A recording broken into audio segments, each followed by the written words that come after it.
o Senado aprovou e nomeou em definitivo o Guilherme Sampaio como diretor-geral da Agência Nacional de Transportes Terrestres para um mandato até 2030.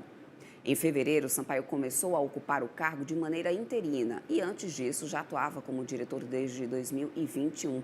E nós recebemos aqui, nos nossos estúdios, na verdade, lá em Brasília, o próprio Guilherme Sampaio, a quem eu já dou bom dia agora, dou boas-vindas, agradeço já antecipadamente por sua presença aqui nos nossos estúdios. Guilherme, para a gente falar um pouco aí sobre essa expectativa para essa gestão, muito bom dia para você, bem-vindo aqui à CNN.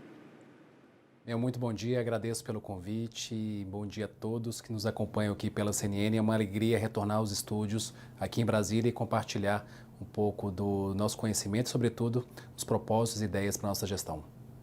Guilherme, eu já vou começar aqui a nossa conversa, que daqui a pouquinho a gente vai ter aqui a companhia do nosso diretor de jornalismo também, o Daniel Hittner, mas eu já começo aqui o nosso papo, lembrando que recentemente você participou de um CNN Talks, um evento conduzido pela CNN Brasil, falando sobre a necessidade da gente enfrentar os colapsos na infraestrutura, em toda a nossa rede de infraestrutura do país.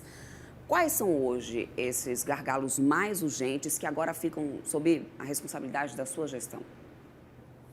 O principal olhar que nós temos, que tem ainda mais numa matriz de transporte tão presente rodoviária e crescente no programa de concessões, é ter um planejamento e uma prevenção e uma atuação preditiva, de você começar a observar, monitorar e gerenciar, sobretudo, as mudanças climáticas. E quando se fala de infraestrutura resiliente, problemas climáticos, não é um problema do futuro, é um problema premente. E o que nós temos feito na agência, em um trabalho conjunto, não só a NTT, mas o Ministério dos Transportes, junto com as próprias concessionárias de rodovias, é o monitoramento em tempo real. Em tempo real de mudanças climáticas que tem a necessidade de uma intervenção por parte da agência e do seu monitoramento e também os próprios estudos buscarem que tenha-se uma adaptação a essas variações climáticas, inclusive com o direcionamento de 1% da tarifa de cada concessão, da tarifa de pedágio, para estudos e projetos que realmente antecedam e vejam que é necessário transformar. E quando falo 1%, é em torno de 400 a 500 milhões de reais por concessão de rodovia. Hoje nós falamos de 31 contratos. Além disso, nós temos naturalmente um olhar que uma infraestrutura de transporte de qualidade, ela é mais sustentável por si só. Além de outras formas que se tenha de tecnologias, como o próprio free flow, balanças em movimento, que você tenha uma maior eficiência energética e redução da emissão de gases de efeito estufa.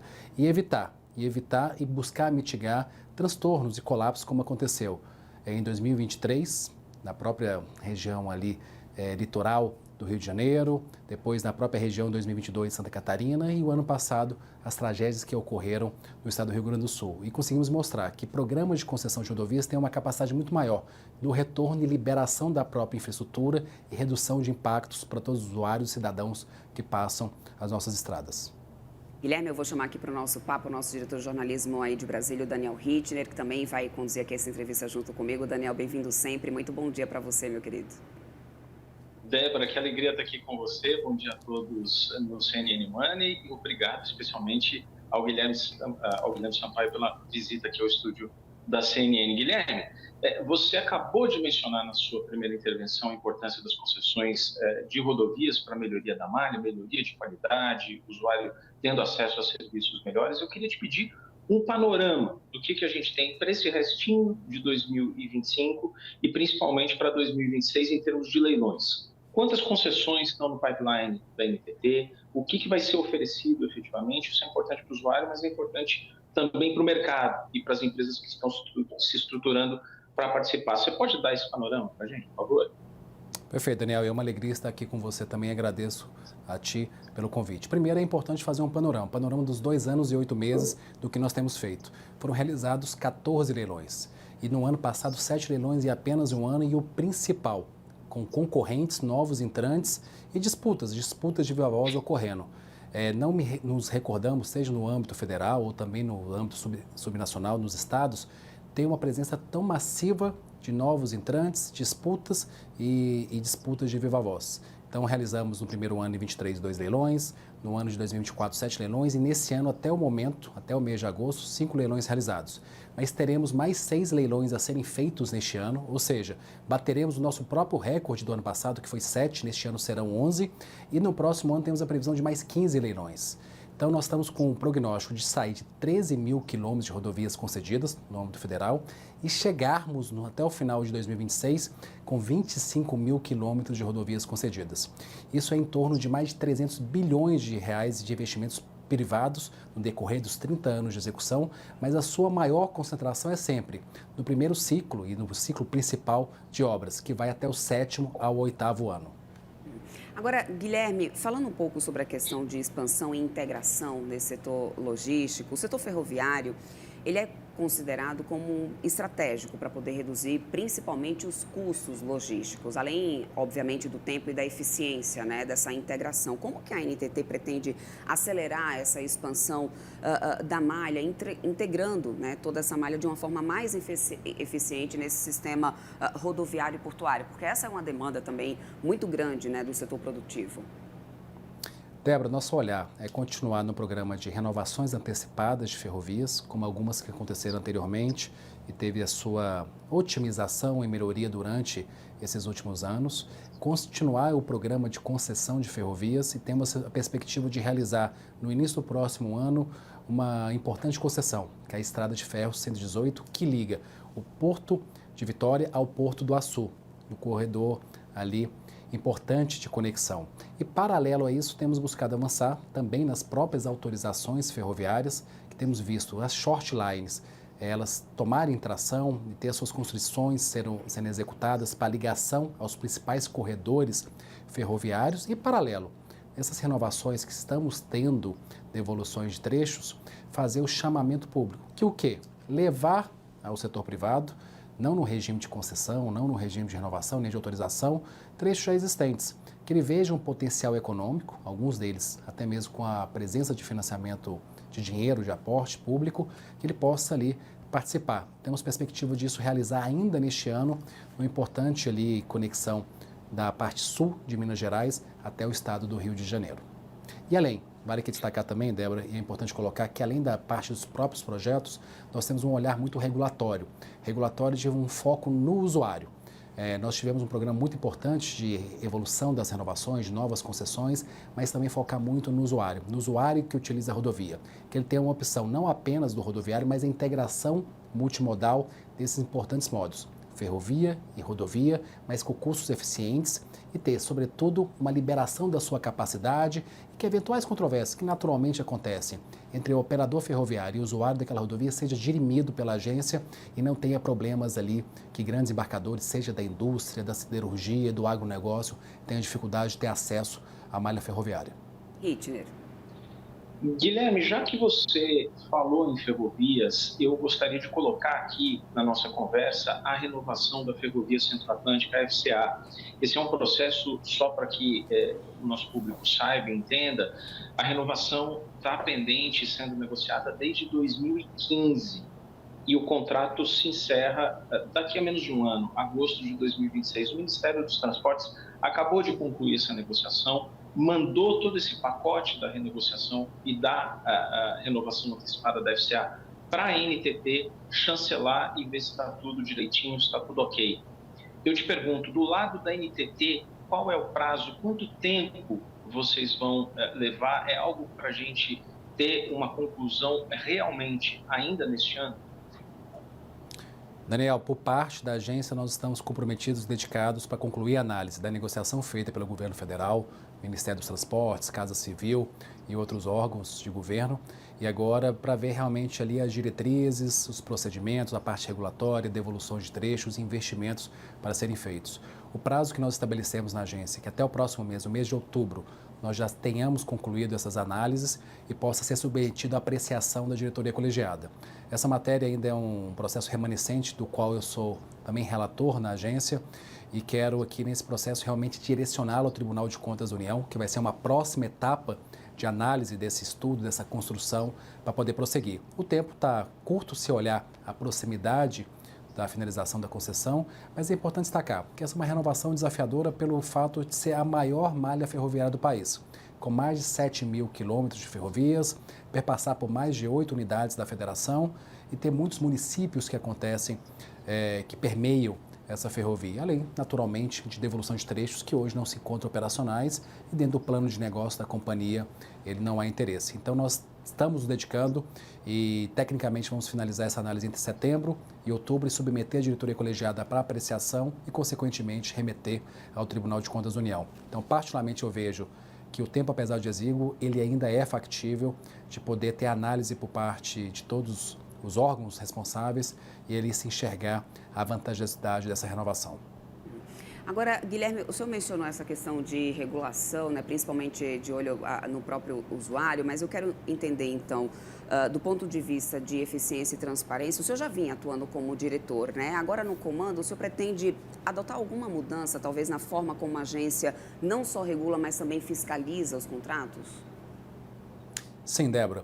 Nós temos evoluído nos últimos 4 anos, especialmente numa transparência ativa, onde todos os cidadãos, usuários, ele têm acesso à nossa regulamentação, às obrigações existentes por parte das concessionárias e também no processo de uma regulação por incentivo. Primeiro, a transparência ativa, nós estamos lançando e vamos publicar nas próximas semanas, onde que todo cidadão, todo usuário, ele vai poder observar as obrigações previstas em cada concessão de rodovia, de ferrovia, e ela está dentro do prazo, se os valores estão sendo executados de acordo com o previsto, está atendendo ali o interesse público. E paralelo a isso, também a disponibilidade da capacidade ferroviária ali existente. E paralelo, até mesmo no modo rodoviário, nesse processo de transparência, de regulação por incentivo e de estímulo, nós buscamos avançar no modelo de rodovias, uma questão diferente dos modelos anteriores, onde o concessionário ele teria o valor já de um acréscimo da própria execução de uma obra, uma duplicação, por exemplo, e já recebia antecipadamente. Hoje não. Ele tem a sua tarifa básica, mas determinada ampliação ou incremento de tarifa, ela só vai acontecer após a execução da sua obrigação. Então, isso já demonstra, junto com o que foi dito, e essas regulações e fiscalizações, que você possa realmente ter algo mais efetivo e eficaz. E, além disso, nós temos buscado, além da própria fiscalização em campo, uma fiscalização eletrônica. Hoje, realmente, com essa quantidade de quilômetros de rodovias e de ferrovias, é inviável e incapaz, até mesmo por questões orçamentárias e físicas da agência e das agências, você ter apenas fiscais em campo.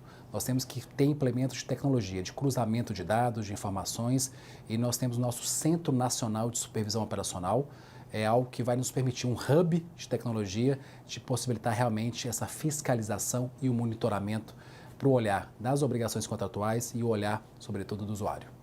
Hitner. Guilherme Sampaio, você sabe que a Débora é impiedosa com o horário e nós temos uma grade aqui. Então, como eu não sei se vou ter oportunidade de te perguntar de novo, eu vou colocar já 2 perguntas e vou pedir que você exercite seu poder de síntese aqui para me responder. Primeira pergunta é a seguinte: a gente tem visto muitos leilões de otimização de contratos de rodovias. São aqueles contratos estressados, inadimplência nas obras que são exigidas pelas concessões, e aí, com a CSEX consenso do TCU, se empacota essa concessão e se leva para leilão de novo. A experiência que nós tivemos até agora é que sempre as mesmas concessionárias continuam à frente daqueles ativos renegociados.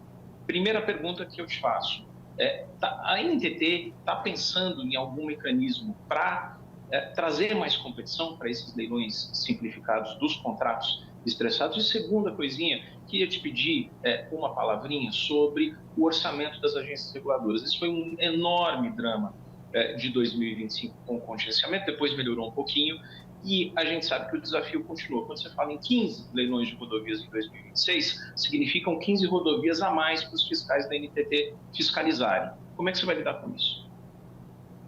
Daniel, vou utilizar minhas origens mineiras e ser bem objetivo e prático. Primeiro, quando você traz aqui nos aspectos das otimizações. É um processo evolutivo, algo totalmente disruptivo, que realmente não se há em qualquer outro lugar do mundo, onde a gente vê que outras regiões do mundo têm observado o que nós temos feito aqui.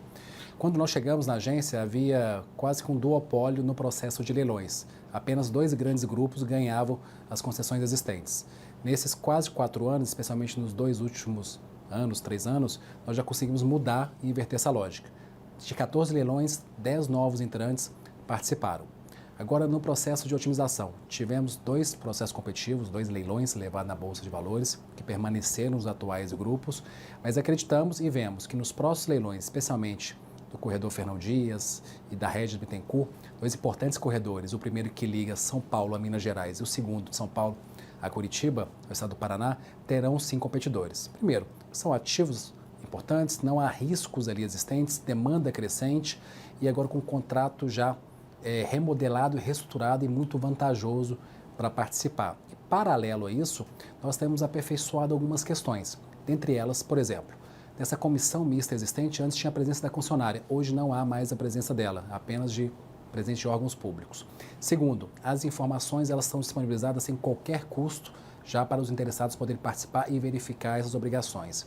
E terceiro, no aperfeiçoamento feito, a proposta existente, a primeira é da própria concessionária que está ali na rodovia, mas se porventura vem algum outro interessado e apresente uma proposta que seja uma diferença superior a 5% da proposta anterior da atual concessionária, a própria concorrente, a concessionária atual, ela não poderá mais apresentar outra proposta. Ou seja, o que venha de fora, se apresentar algo mais interessante para o olhar do público e do usuário, que é uma tarifa menor, ele vai ali ser preferencial na sua continuidade.